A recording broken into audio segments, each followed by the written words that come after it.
Hi Rebecca, I'm trying to learn histology today, epidermal wound healing, and after we've done it, we're gonna do a bit standing yoga. If you participate in the standing yoga, then it's wieder die Augen. And we're talking a bit about bones, I think, and blood system. And this is now medical advice. Skin wound healing, epidermal wound healing. When the integrity or continuity of a skin is damaged, a sequence of processes begin that repairs the skin to its normal or near normal structure and function. Okay, if the skin is damaged, processes start to repair it. Two kinds of wound healing processes can occur. Something tells me it's just a matter of some time until a third one is formed. Two kinds of wound healing processes can occur, depending on the depth of the injury. Epidermal wound healing occurs following wounds that affect only the epidermis. Deep wound healing occurs following wounds that penetrate the dermis or subcutaneous layer. Okay, there's epidermal wound healing, which is for. This is for what we are right now here. So if the topmost of the skin is damaged, and there's the other healing, deep wound healing, if the subcutaneous layer or the dermis is damaged. Epidermal wound healing, so if it's at the surface. Even though the central portion of an epidermal wound may extend to the dermis,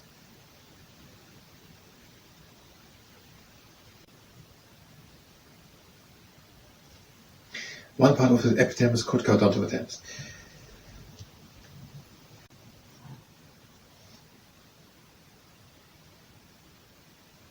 Epidermal wound extend to the dermis.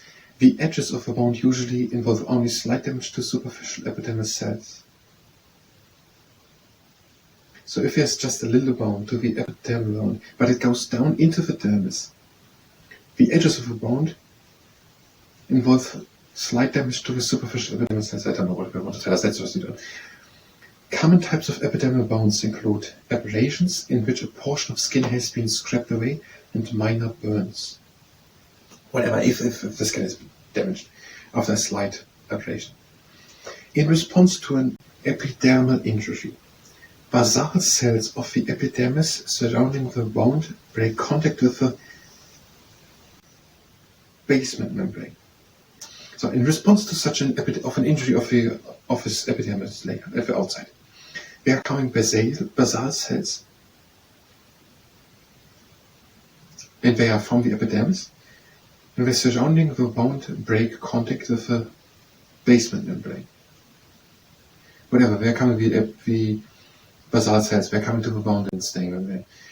The cells then enlarge and migrate across the wound. Okay, they're getting bigger, and then they're wandering around the wound. I don't just stay where they are. The cells appear to migrate as a sheet until advancing cells from opposite side of the wound meet. Oh, that is very interesting. So we're just coming there to the edges of the wound, when we're staying there, getting bigger. We're also migrating slowly, but basically we're just healing from the outside.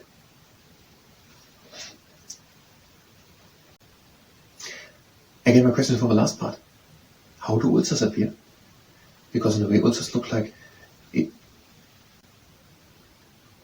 I don't know, just the wound heals from the outside. I'm not completely sure if it's not completely true, but if it's a bit too early to jump to that conclusion. But if it heals from the outside, and an ulcer looks a bit as if it would heal from the outside, but it just doesn't heal. I think that's an interesting thing. No, the cells then enlarge and migrate across the wound. The cells appear to migrate as a sheet until advancing cells from opposite sides of the wound meet. When epidermal cells encounter each other, they stop migrating due to a cellular response called contact inhibition. We're just very much at the beginning, but is that the problem why the ulcers don't heal? I think it's way more complex, but imagine that's the problem. Because it's just a phenomenon which happens, but two things just doesn't work.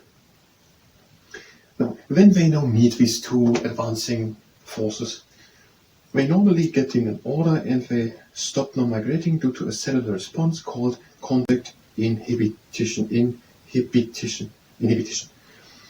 Migration of the epidermal cell stops completely when each is finally in contact with other epidermal cells on all sides.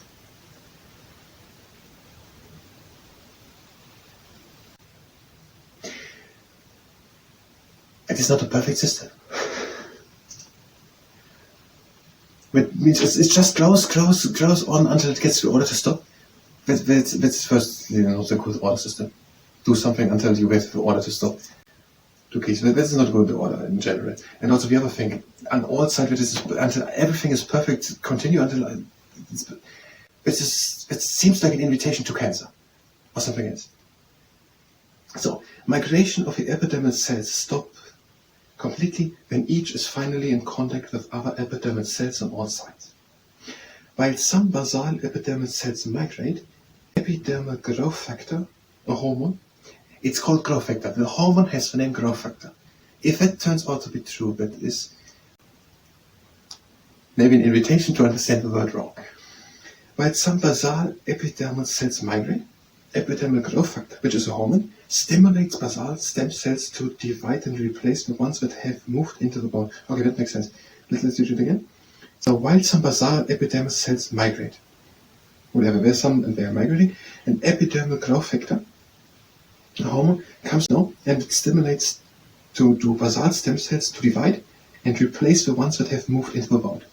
So there are now all these basal cells, and they are now dividing, and now they are coming better ones, they are replacing them. There are many words here.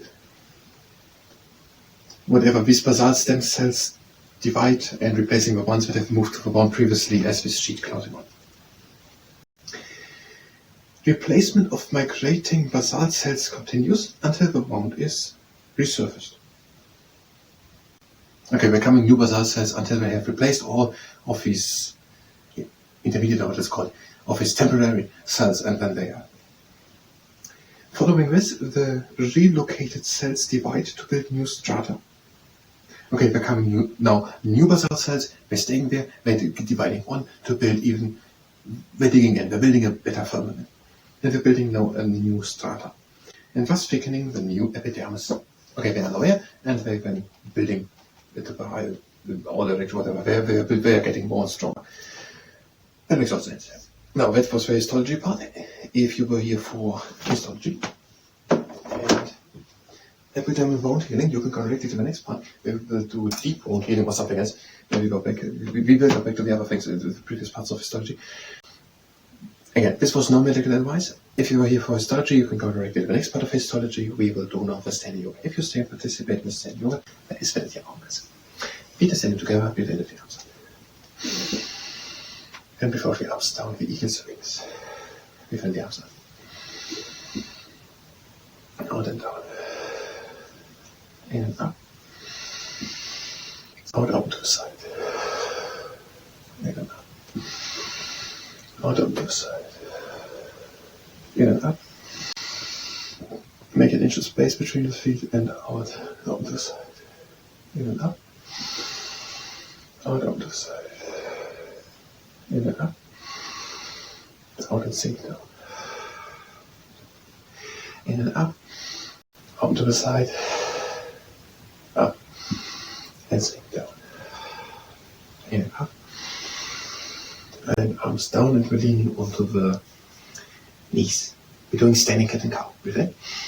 And out, make a round back, make a hill of back cat. Breathe in into the middle. Out the round back, a belly with a back the cow. Get in. And out the cat.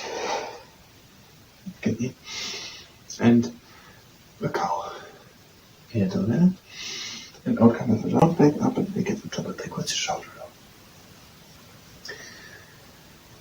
Now breathe in and lift the arms up. And breathe out, arms to the side. In and up. And out with the arms on the sides down and go down into the chair. Breathe in, come halfway up. Come high up. And out and come up again. Breathe in, reach high. Breathe out, open to the side. In and up. Out the arms on the sides down into the chair. In and up. High up. And out, becoming up. Breathe in, come up onto tiptoes. And breathe out and sink down. Again, in and up. Out and down. Again, in and up. And out, the down diving dolphin, arms over sides down, we hang down. Strong legs. The marmot. Breathe in, bend the right knee. Breathe out, stretch your left knee. Leg. Breathe in, out leg straight. And out, left knee bended, right leg straight. Breathe in, change. And out and stretch left leg. In and change. And out and stretch your right leg. In and the middle. Out and down. The penguin. Breathe in, lift the right hand up to the sky. Breathe out, bend the left knee, look up the right shoulder to the right hand. Aiming and down. Out and down. Breathe in, lift the left hand up to the sky. Breathe out, bend the right knee, look over the left shoulder to the left hand. In and down. Out and down. Another pelican. Make a hand of space between the feet. Shift the weight to the heels and breathe in and out. And breathe out and come up again. And in and down. And out and up. The last time in and up. And out and up. Now with trebuchet's counterweight. Take hold on the elbows and gentle swing from side to side.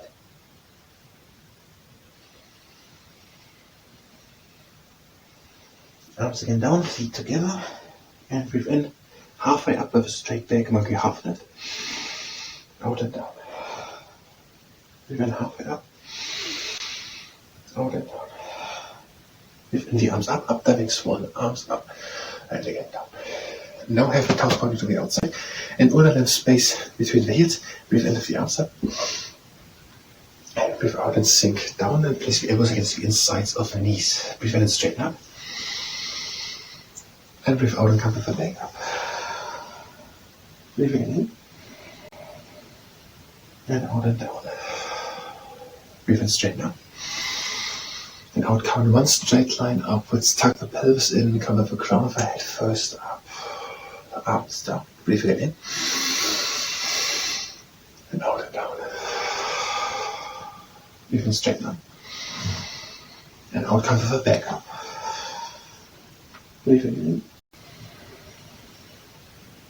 Out and down. Breathe in and straighten up. And out, tuck the pelvis in and come with the crown of the head first up. Arms down. And now the diver. This exercise can go onto the back. Legs wide apart. Arms up, breathe in. Out, lean in front. Again, this exercise can go onto the back. Make a round back. Come with the crown of the head first up. Again in. Out, lean with a straight back down. Make a round back. Come with the crown of the head first up. Now, we're flying. Palms together, elbows together, breathe in, come up with the arms. Out and down. Again, in and up. Out and down. Hands together, breathe in. Out, straight in front. Bring the head down. In back. Out, straight in front. In back. Now the cashew. Feet are standing together, intertwine the fingers behind the back, breathe in, tall up, shoulders back. Out, head over to one side. Chin down to the clavicle. Breathe in. And out and pull with the hands down to the ground. And lift the gaze. Turn the head over to the other side, tall up, shoulders back, breathe in. Out, chin down to the clavicle. Pull the hands down to the ground. And lift the gaze back into the middle. Stretch your fingers, intertwine your fingers again behind the back. Bring them over to one side, tall up, shoulders back, breathe in. Out, head over to one side, chin onto the clavicle, pull the arm and shoulder down. Breathe in, lift your gaze. Bring the head over to the other side, shoulders over, arms over to the other side, breathe in. Out, chin onto the clavicle, pull the arm and shoulder down. Lift the gaze, breathe in, back into the middle. Have feet sitting together, breathe in, lift the arms up. Breathe out, lean back, draw the shoulder blades together, up the chest to the sky. In and up. Over cross the arms, intertwine the fingers, reach out and screw. Breathe out, reach your front the drill. In and up. Out, lean back, draw the shoulder blades together, the crab in the morning. Breathe in, arms up. Over cross your fingers, reach. High, breathe in. Lift our digit from half a back. In and up. Holding with long arms back the sky up. In and up. Holding back. In and up. Holding the arms down. We finish the arms up. Bring the hands to touch. And our hands down to heart center. It was a yoga. Thank you very much. And until next time.